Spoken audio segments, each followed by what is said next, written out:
Hello viewers, welcome to make Madras. இன்னைக்கு கதை சொல்லட்டுமா? செக்மெண்ட்ல மதராசாப்பட்டினம்னு சொல்லப்படுற தமிழ்நாட்டின் தலைநகரான சென்னைய பத்தி தான் பார்க்க போறோம். நீங்க எந்த ஊர்ல இருந்து இந்த வீடியோ பாக்குறீங்க அப்படின்னு கமெண்ட் சொல்லிடுங்க. வாங்க வீடியோக்குள்ள போகலாம்.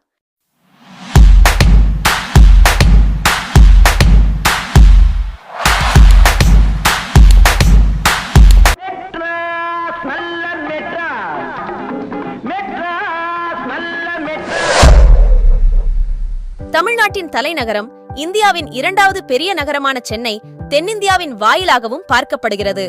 வரலாற்றின் பக்கங்களில் அளப்பரிய பங்காற்றிய மெட்ராஸ் சென்னை என பெயர் மாறியது எப்படி தெரியுமா? கிபி 17ஆம் நூற்றாண்டில் ஆங்கிலேயர்கள் சென்னையில் கால் பதித்தது முதல் சென்னை ஒரு முக்கிய நகரமாக வளரத் தொடங்கியது. 1639ஆம் ஆண்டு ஆகஸ்ட் 22ஆம் தேதிதான் தமிழர்களின் அடையாளங்களுள் ஒன்றாக திகழும் சென்னை மாநகரம் உருவானது.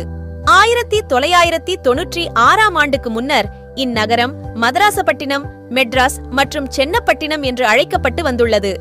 வங்காள விரிகுடாவின் கரையில் அமைந்த துறைமுக நகரங்களுள் ஒன்று சென்னை. சுமார் 1 கோடிக்கும் அதிகமாக மக்கள் வாழும் இந்நகரம் உலகின் 35வது பெரிய மாநகரங்களுள் ஒன்றாக இருக்கிறது.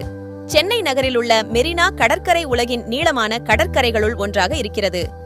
ஆங்கிலேயர்கள் 1639ஆம் ஆண்டு செயின்ட் ஜார்ஜ் கோட்டையை கட்டியதை தொடர்ந்துதான் சென்னை நகரம் உருவாகி வளர்ந்தது என்றாலும், பின்னர் நகரத்தோடு இணைந்த ஊர்களான திருவல்லிக்கேணி, மயிலாப்பூர், திருவொற்றியூர், திருவான்மியூர் ஆகிய பகுதிகள் அதைவிடவும் பல நூற்றாண்டுகள் தொன்மையானவையாக இருக்கிறது.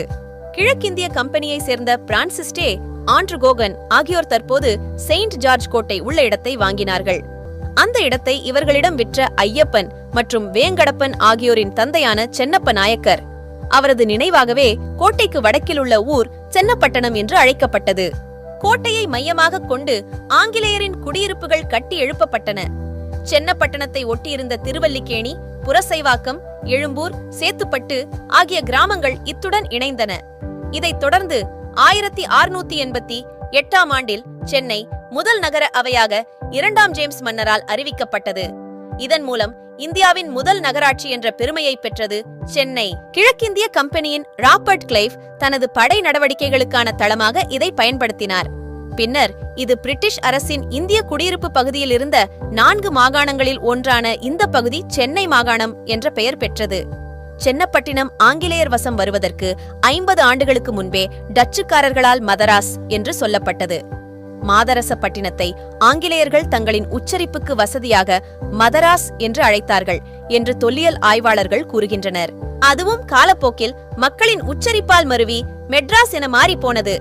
1749ஆம் ஆண்டு இவை மீண்டும் ஆங்கிலேயர் வசம் வந்தன. அதற்கு பின் மெட்ராஸ் பெரிதும் வளர்ச்சியடைந்தது. இந்தியாவில் இருந்த முக்கிய நகரங்கள் ரயில் மூலம் மெட்ராஸ் உடன் இணைக்கப்பட்டன. இந்திய விடுதலைக்கு பிறகு சில ஆண்டுகள் கழித்து 1956ஆம் ஆண்டு மொழிவாரியாக மாநிலங்களை பிரித்த போது தமிழ்நாட்டின் ஒரு பகுதியாகி மாநிலத்தின் தலைநகரானது மெட்ராஸ். அதன் பிறகு பல கட்ட போராட்டங்களுக்கு பிறகு மெட்ராஸ் மாகாணம் 1969ஆம் ஆண்டு தமிழ்நாடு என்று பெயர் மாற்றம் செய்யப்பட்டது. இதன் தலைநகரான மெட்ராஸ் 1996இல் சென்னை என பெயர் மாற்றம் செய்யப்பட்டது. இதற்கு பிறகே சென்னையின் சில பூர்வகுடி மக்கள் சென்னையை விட்டு வெளியே அனுப்பப்பட்டார்கள். சென்னை ஆங்கிலேயர்களிடமிருந்து விடுதலை பெற்ற பின்பு சென்னையும் விவசாய ஊராகத்தான் இருந்தது. சென்னையின் பூர்வகுடி மக்களின் வேலை மீன் பிடித்தல், விவசாயம், கால்நடைகளை வளர்ப்பது போன்ற வேலைகளை தான் செய்து கொண்டு வந்துள்ளார்கள். ஆனால் சென்னையை தலைமையிடமாக மாற்றியதால் அதிக வேலைவாய்ப்புகளை அரசாங்கம் சென்னையில் அமைக்க தொடங்கியது.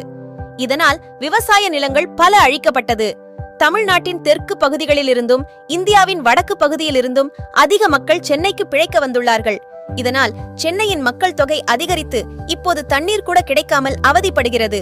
சென்னையில் சுனாமி வந்தபோது சென்னையின் பூர்வகுடி மக்களுக்கு கல் வீடுகள் கட்டித் தருவதாக அரசாங்கம் அறிவித்தது. ஆனால் வீடுகள் கட்டப்பட்ட இடம் செங்கல்பட்டில் அமைந்திருக்கும் செம்மஞ்சேரியரில். மீன் பிடித்து வாழும் மக்களை எந்த ஒரு வேலை வாய்ப்பும் இல்லாத சென்னை விட்டு வெளியேற்றியது அரசாங்கம். அதன் பிறகு சென்னையை சுற்றியும் பல கட்டிடங்களும் வேலைவாய்ப்புகளும் வந்துள்ளது.